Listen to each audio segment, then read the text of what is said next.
There is probably nothing more ubiquitous in American cuisine than the humble hamburger. Who wouldn't love a fresh, juicy patty of ground meat, fried or grilled to perfection, served on a soft bun with all your favorite fixins? And I, of course, am no exception. I love a good burger. But you know what makes a good burger even better?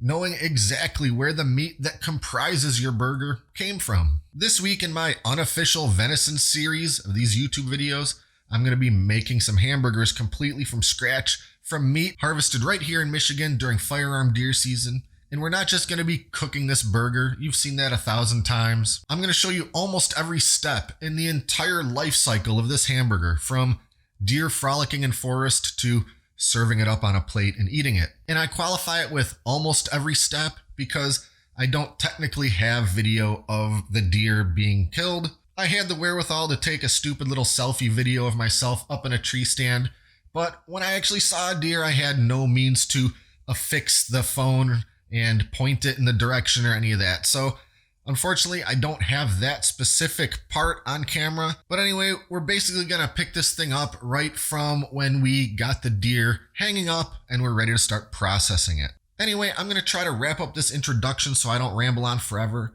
But this video is kind of an informal journey from the deer being out in the wild to processing it, to actually turning it into ground meat and everything in between and every step that kind of makes up that whole process and will result in making us a hamburger and sinking our teeth into it.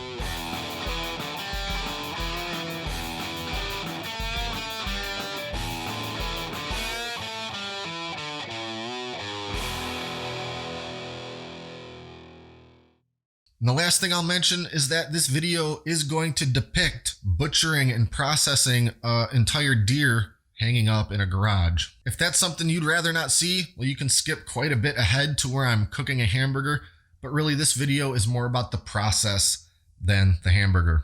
For any hunter, or really anyone who eats meat, I think it's important to know what goes into creating your food, particularly meat. I don't publish this to be gory or anything like that, but I just do think that it's important to have at least somewhat of an understanding of where our food comes from and what goes into putting something like meat on the dinner table.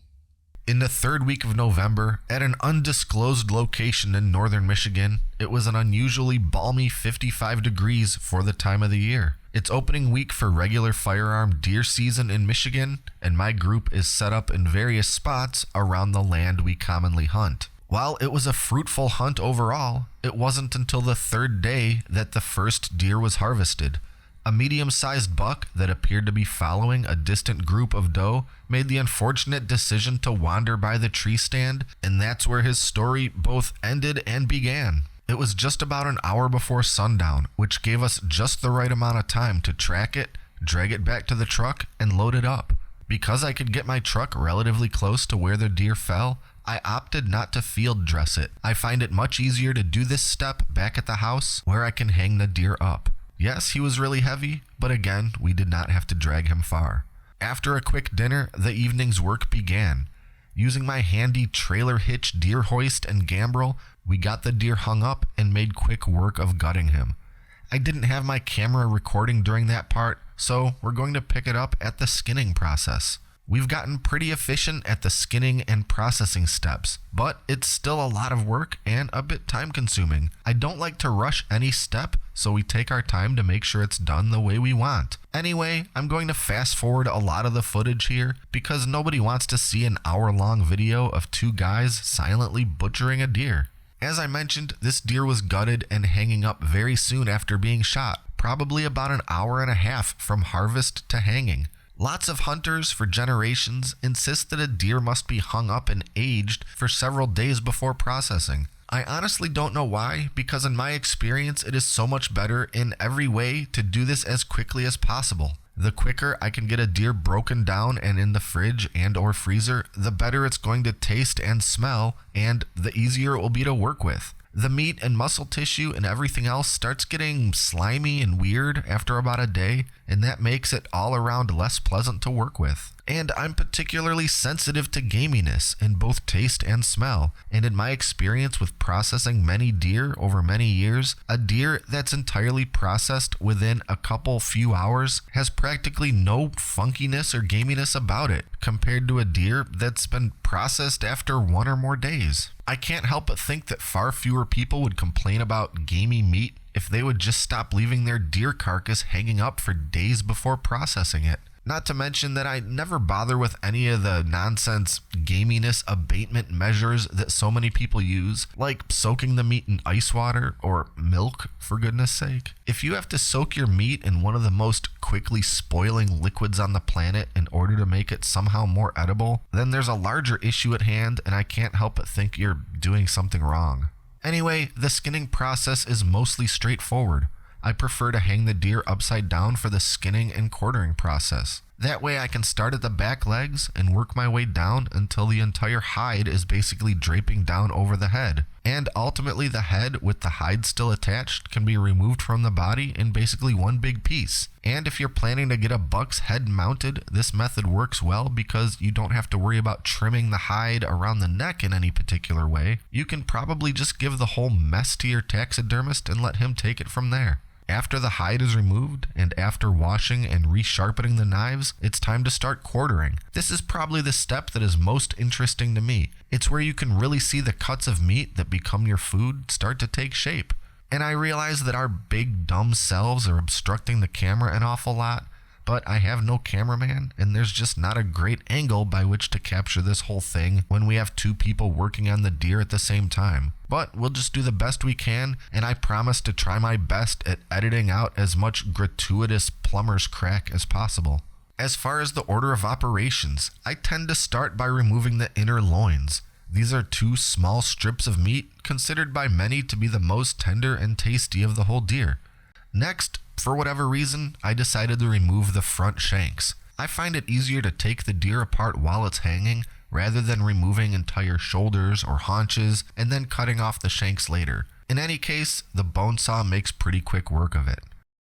Next is to remove both back straps. This deer had some particularly nice, big, meaty back straps. Nothing fancy here, just cutting them out as cleanly as possible as to not waste any of that precious meat.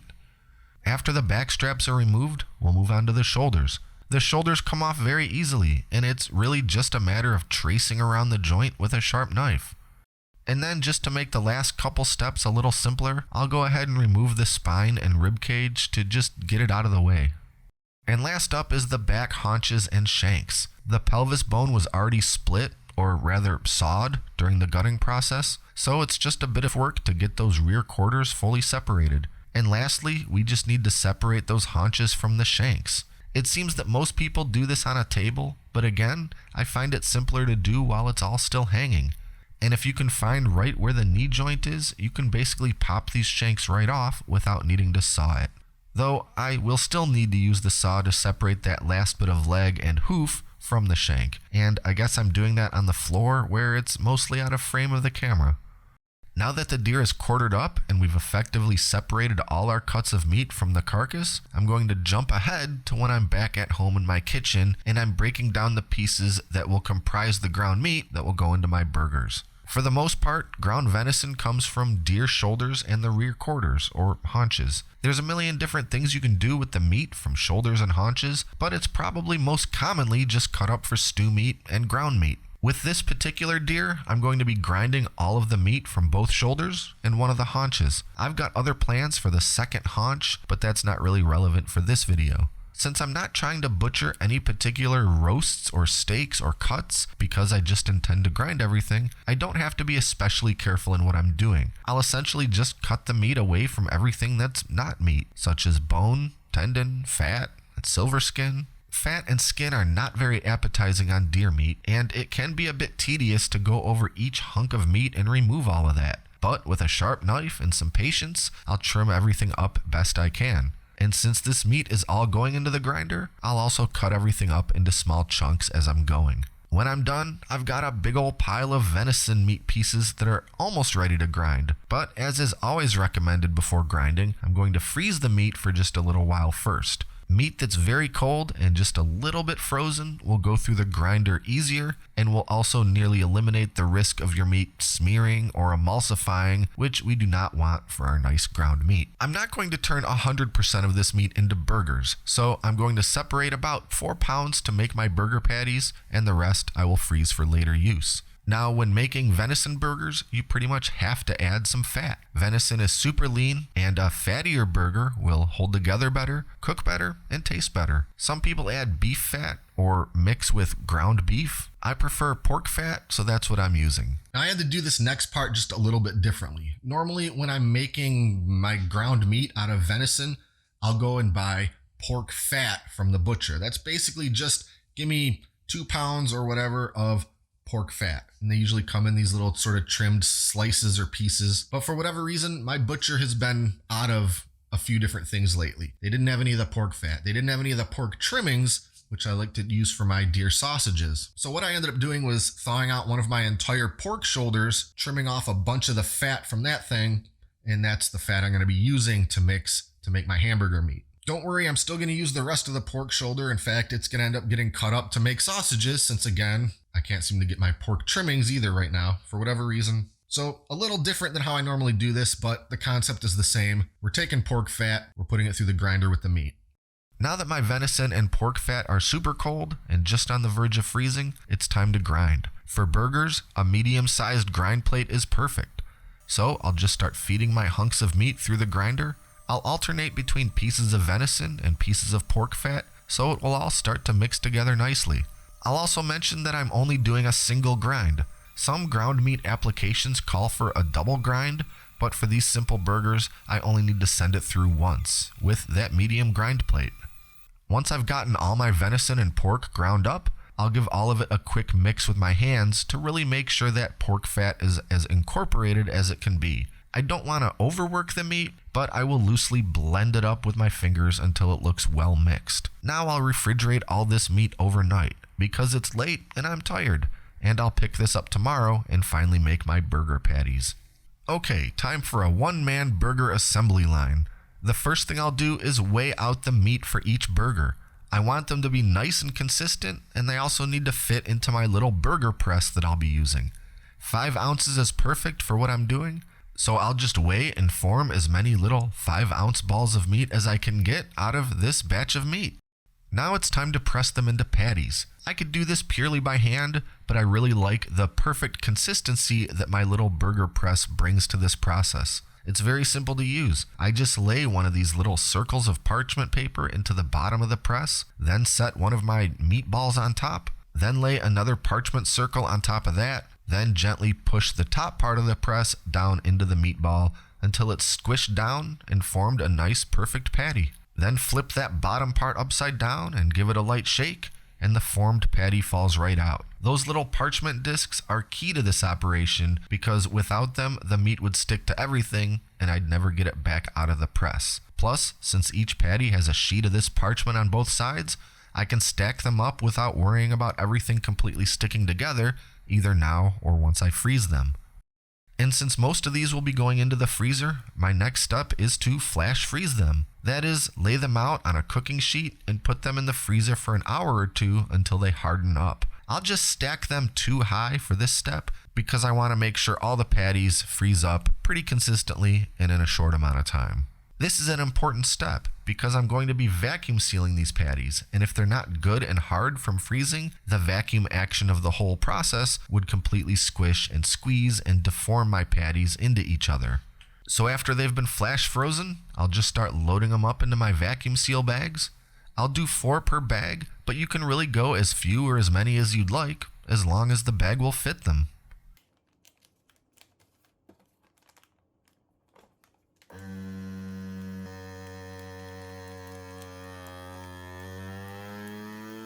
Now my patties are ready to store in the deep freezer. When I want to eat some, I can thaw them out in the fridge first, or just slap them on the griddle frozen like a fast food restaurant. Those parchment discs make it pretty easy to pop those frozen patties apart. But since I've still got a few patties that I didn't freeze, you know I have to cook one of them up and have a taste. I don't much care for grilling outside once the temperature gets down to about freezing, so I'll fry up my burger in a good old cast iron skillet. Peel off the parchment circles and give it a little seasoning. Nothing fancy here. I really like the McCormick brand burger seasoning for a quick hamburger. It's just got a really good flavor. Heat up a little olive oil just to be extra sure my patty won't stick, and slap it down. And of course, all ground meat is going to shrink up a bit as you cook it, but thanks to the narrow grooves that the burger press indented into my patties, I'm not getting any of that swell up in the middle and end up with a big stupid meatball action that often happens with a hand-formed patty. And while that's cooking, I'll get my fixins together. Again, nothing crazy. I'm going for a classic cheeseburger here, so I'll just do a little lettuce, tomato, and some sliced onion. I like my burgers cooked to medium well, and when it's pretty close to being done, I'll lay down my cheese and cover the whole thing with a saucepan lid, since I don't have one of those fancy burger steaming thingies, and get that cheese good and melty. Burger's done, and while the pan is still hot and greasy, I'll give my bun a quick toast. A little mayo on the top and bottom buns, and since I consider it an affront to human decency to even be in the same zip code as a bottle of ketchup, there will obviously be none of the devil's nectar going on this burger. Now to assemble. And there you have it, a beautiful handcrafted venison cheeseburger. I'm not sure there's a prettier sight to behold on this earth. Or maybe I'm just super hungry and this thing has got my mouth watering.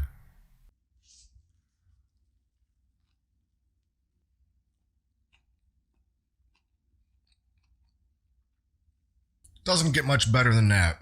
A good old American cheeseburger made out of good old American white-tailed deer. And not that I'm biased or anything, but I'm pretty sure the Michigan deer taste a little better.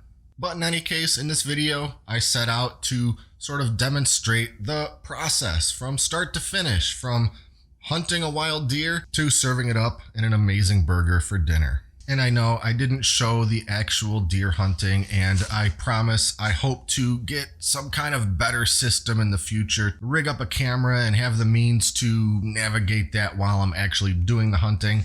I'm sort of notoriously terrible at multitasking, and as soon as I see a deer, all my attention kind of zeroes right in on that, and I'm not really thinking about cameras. But I'm going to try to figure that out for the future. There's plenty of hunters that do it, and I'm sure I can figure it out one of these years. This was more of a how does my meat get from the forest to my dinner plate sort of video. Anyway, I owe it to this amazing burger and the amazing deer that it came from to finish this thing before it gets any colder. As always, be sure to like and subscribe and stay up to date with all our latest stuff, including future venison videos, of which there will be several more in the weeks to come. Thanks for watching, and make sure the food you eat is made out of food.